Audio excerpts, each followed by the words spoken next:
When your initial action, looking at Nature Girl and X-Men Green and the whole stabbing a guy in the neck with a pair of scissors over a plastic bag because he was just like, well, who cares that somebody threw it out and it, didn't get recycled or whatever.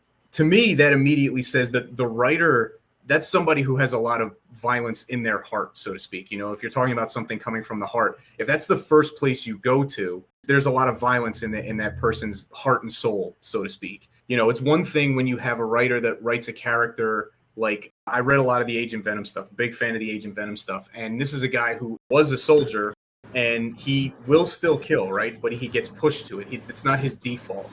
The way they redeemed Flash Thompson as a character with the Agent Venom storyline, having him, enlist, lose limbs in combat, and Venom symbiote as a way for him to regain capability and self-worth, and then mastering the symbiote. It was a super underrated storyline. And I'm really annoyed that they kind of just moved on from it to go back to the Venom things. To me, it was actually the most story-rich Venom take that I'd seen pretty much since the character started.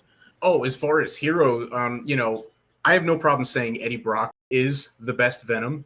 Flash Thompson is the best hero Venom. You're not going to find any argument from me. I think his whole run was wildly underrated, and then he just kind of sat in limbo when they did the whole Space Knight thing, which I'm not going to lie, that was really terrible.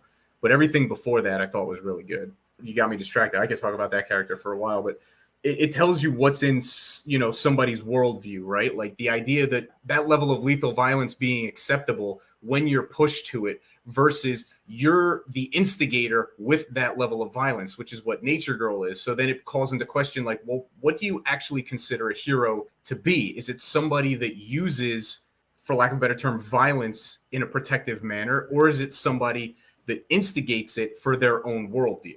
I mean, she could have at least done it with a little more sense of irony and like put a plastic bag over the guy's head and choked him with it. Why can't you poor bastards be funny? It didn't fit the story. It didn't send a message. It didn't teach a lesson. It was just brutality. Exactly, and that's somebody's definition of a hero. Not just like they took an existing hero that was already like unstable. Like let's say Wolverine suddenly got a green thumb, and well, Wolverine wouldn't do that either. But let's just say for the sake of argument, right?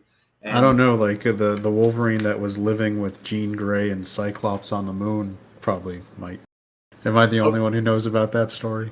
To catch you up in the new like Krakoa storyline, X-Men, where they're pretty much all just villain, terrible people. So Scott Summers, Wolverine, and Jean Grey were living on the moon, sharing like adjoining rooms, and were sort of in a throuple, I guess is what they were calling it. And so I didn't need my X-Men. That's the question, right? I feel like it's Wolverine in that situation. No. I mean, I think we all want our Wolverine sitting on a bed, staring at a picture of Jean, saying Jean, like in X-Men, the animated series. That's how it needs to go. Apparently, while she's in the next room. No. What? Oh my gosh.